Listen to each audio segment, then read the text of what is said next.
and beyond the classical era, this has been sort of talked about, and it's been, for people like me, I'm a literature professor and I teach literature, and I publish books like the book I'm publishing on Morrison's Beloved, and so it's one of the things that we sort of think about, is the role of emotion in terms of what we learn and how we learn and how do we learn best and what are the things that really stick with us and how does that happen.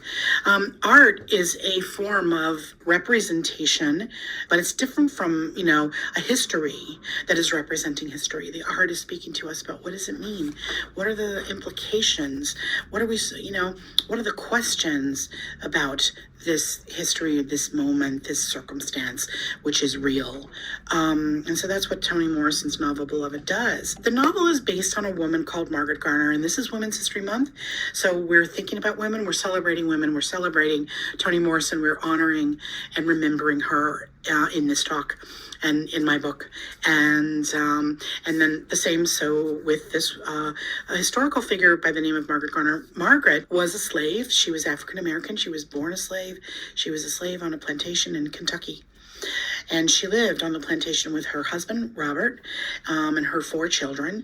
And at a certain point, they got together with a bunch of slaves on other sort of nearby plantations and escaped. So there was a whole group of 17 of them that escaped. And the escape was initially successful. They traveled through the Underground Railroad, got to the state line of Kentucky and Ohio, crossed over the state line into Ohio, got to a safe house.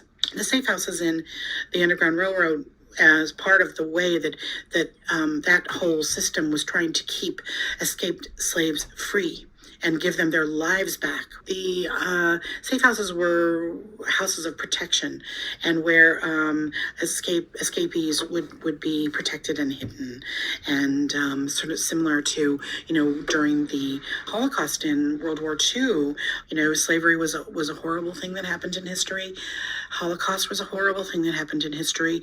And in these times, thank heavens, there are good people too, people who are trying to do good in a time of hate.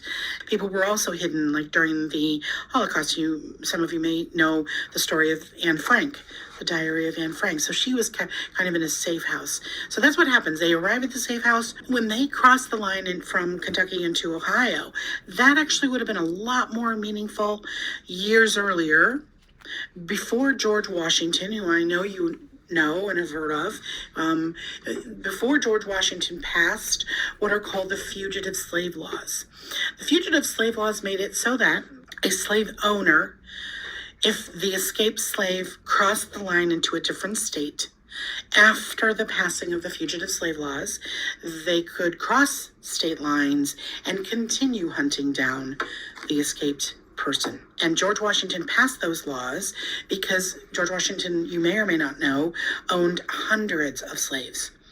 When he got married, his wife came with a dowry including over 100 slaves. A woman by the name of Ona Judge, so here we'll mark her as well, Women's History Month, Ona Judge, slave owned by George Washington and his wife. She was like his wife's maidservant or hand servant, and she escaped from their home when she was, I think, around 15. She eventually, there's a new book I wanted to show you called Never Caught. This is a book about Ona Judge. And so I was very, very happy to see Erica Dunbar, who wrote that book, another scholar, a historian. So now we know about the life of Ona Judge, and we know about her and her escape and all of that. George Washington never caught her, which is why the book is called Never Caught. However, from the moment that she escaped his ownership, he hunted her down for the rest of his life. He never stopped hunting this woman down.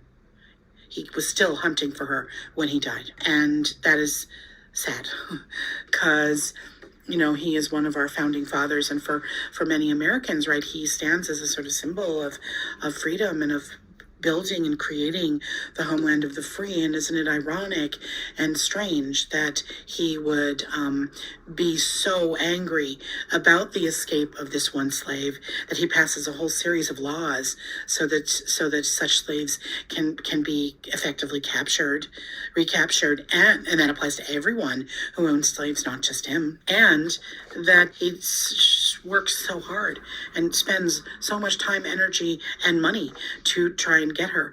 Luckily, she was protected. The fact that she was never caught means that she was being protected. So during the Underground Railroad, and, during the time of slavery, people would be moved around from house to house so that they couldn't be caught, right? They would be moved again and moved. And so she was definitely being protected, and she lived and, had a family and got her life back, lived her life, right? And so her story is much happier. Margaret Garner, when she and her husband escaped, unfortunately, they were not as fortunate as Ona. They were recaptured almost immediately. They arrived to the safe house. It's owned by a guy called Kite.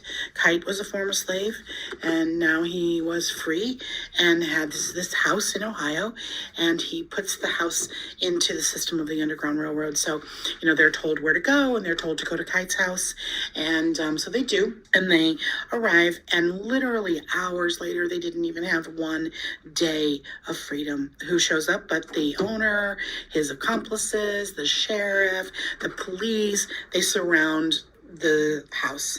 And so Margaret and her husband there's a battle that ensues. They fight it out, and they lose this fight. Now, in the moment of the battle, Margaret, she has, as I said before, she had 4 children that she and Robert were raising together, trying to raise together. And in the moment of all this melee, she sees that they have lost this fight, that they're going to be taken back into slavery. And so she takes a butcher knife and she kills her older daughter. And then she tries to kill her other children, but she stopped. So the only one of her children that dies that day is her older daughter. She had 2 sons, 2 daughters. And so she becomes this popular figure that she comes to be called the modern Medea. And you can again Google Medea, Medea, to understand why that becomes her kind of moniker. She is loathed by some. She is loved by others, the abolitionists, the ones who are trying to abolish the institution of slavery, and who eventually do abolish the institution of slavery in and around 1865.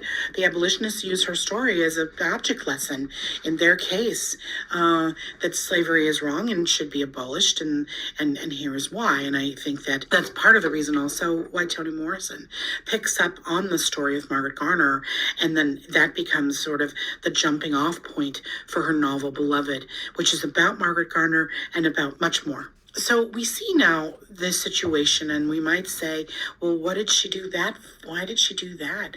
That isn't what mothers do, right? And that would be a good question. It's a very hard situation to sort of think through, and it's complicated. But one thing that really complicates this situation is the laws that governed the slave state, which again, you can sort of Google that and start to read about that if you're interested.